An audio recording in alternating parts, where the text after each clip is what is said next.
Madame, monsieur, bonjour et bienvenue sur Génération Télévision pour le rendez-vous du dimanche, le TV 168.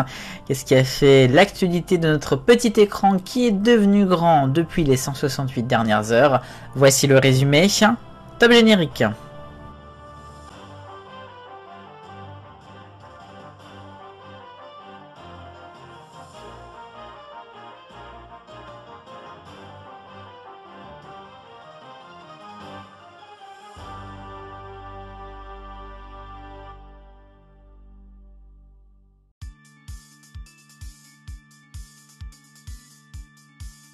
Et à la une ce dimanche dans le TV 168, direction les Pyrénées avec le festival TV de Luchon qui s'achève aujourd'hui.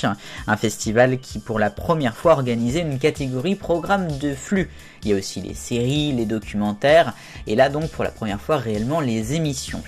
Il y a forcément un jury, il était présidé par Laurence Boccolini avec tous les groupes qui étaient représentés ensuite dans les jurés, France Télé, M6, TF1 entre autres. Alors on va faire un point sur les 13 prix qui ont été décernés. Vous allez voir qu'il y a beaucoup de France Télévisions et beaucoup de France 2. Alors d'abord, le prix Jacques-Antoine, c'est pour Prodige sur France 2. Le grand prix du format flux, Les Rencontres du Papotin sur France 2. Le prix du jeu, Tout le monde veut prendre sa place sur France 2. Le prix du magazine, La Maison des Maternelles sur France 2 aussi. Le prix du divertissement, Fort Boyard sur France 2. M6 pour le prix de la quotidienne, c'est Tous en cuisine.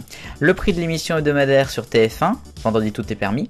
Le prix de l'émission événementielle, de nouveau Les Rencontres du Papotin sur France 2. Le prix de la présentatrice Faustine Bollard. Le prix du présentateur Cyril Ferraud. Le prix de la jeune création, 2 émissions, Rétroscopie sur TMC et Si on se rencontrait sur M6 Sister. Prix du pilote d'émission de jeu, Time of Your Life, c'est TF1, et le prix des professionnels attribué à Fort Boyard. Donc vous avez bien compris, France Télé très représentée.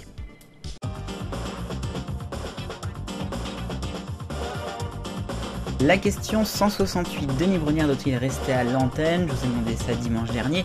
Vous avez été une immense majorité, 75% à répondre oui. Il y en a qui ont répondu quand même je sais pas, et puis 3 personnes qui ont répondu non. La nouvelle question, donc j'en parlais dans la une, y a-t-il trop de gagnants dans les gagnants de Luchon de France Télévisions? À vous de voter, le lien dans la description.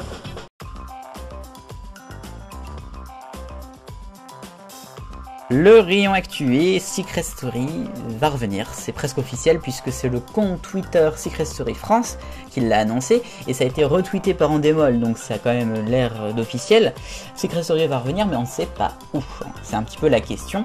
TF1, c'est vrai, est intéressé, on l'a vu avec un documentaire proposé sur TFX l'année dernière, avec le retour de la Starac qui se sont donné des idées, mais est-ce que vraiment ça pourrait être sur TF1 ou une chaîne du groupe? C'est pas sûr, on parle aussi d'Amazon Prime. Deuxième information dans le rayon actus sur Top Chef. Alors l'émission d'M6 va revenir prochainement, mais on va parler d'un All-Star mondial qui va être diffusé sur la chaîne américaine Bravo pour la 20e saison du programme. Ils ont décidé de réunir plein de participants du monde entier, Europe, Amérique, Asie. Et pour l'occasion, il y aura le candidat français Samuel Albert qui a gagné la saison 10, qui sera de la partie. Il sera même accompagné de Hélène Darroze pour l'occasion. Et puis dernière information sur France 5, il y a un petit peu des problèmes dans l'émission C'est l'Hebdo. L'humoriste Pierre-Emmanuel Barré, qui était présent depuis le mois de janvier pour une petite chronique humoristique, a décidé de s'en aller puisque on lui demande d'enlever des choses dans sa chronique, je cite, et que il n'accepte pas la censure. Et on se souvient d'une chronique qui avait un petit peu été violente par rapport à Cyril Hanouna, CQFD.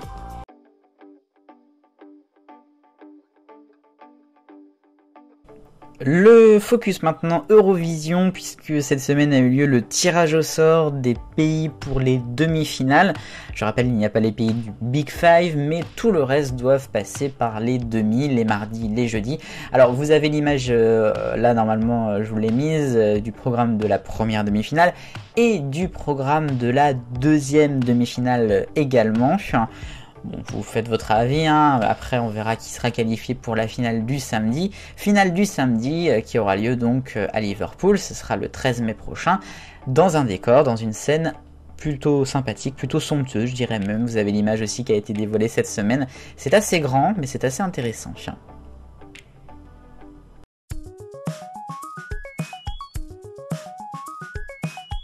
Et l'arc-en-ciel des audiences, le rouge pour France 5 avec C'est Politique dimanche dernier qui est un des pires scores de la saison, 600 000 téléspectateurs.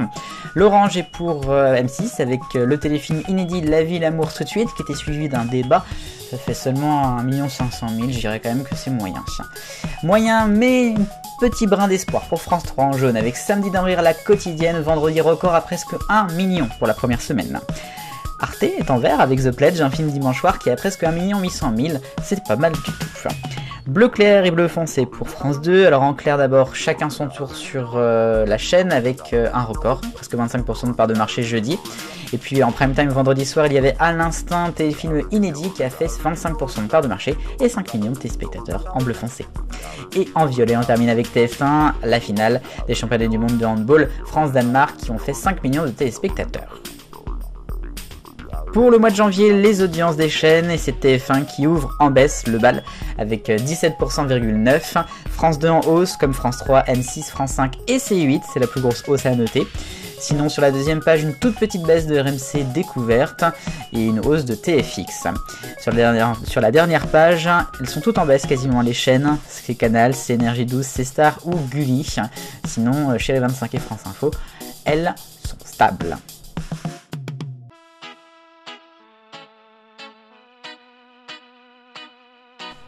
Et enfin, parlons Jeux Olympiques 2024 à Paris, en France donc, je le rappelle.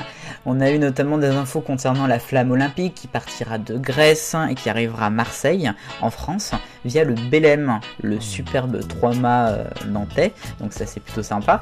Mais sinon, je vous en parle puisque en télévision, il y aura bien sûr France Télévisions qui sera à la pointe du mouvement avec monsieur Nelson Montfort. C'est un peu l'information que je voulais vous donner puisque Nelson Montfort sera bien présent sur ces JO. Il l'a confirmé, ça faisait longtemps qu'il attendait de savoir, puisqu'il va partir en retraite à ce moment-là. Il a décidé de finir en apothéose. Il va quand même avoir 70 ans là le mois prochain. À noter qu'il ne sait pas s'il sera encore en contrat officiellement avec France Télévisions ou s'il sera plus en intérim ou comme ci comme ça. Mais en tout cas, il sera là bien pour les JO. Ça a été confirmé par France Télévisions. Il est très content. Il ne me reste qu'à vous remercier d'avoir suivi le TV 168 aujourd'hui. Comme chaque dimanche, j'espère qu'il vous a plu. On a bien évidemment beaucoup d'actualités à développer semaine après semaine, donc c'est toujours très intéressant de faire le point avec vous. Je vous retrouve samedi pour le Top TV, dimanche le TV 168. Vive le bonheur, on est tous des millions de copains. Salut!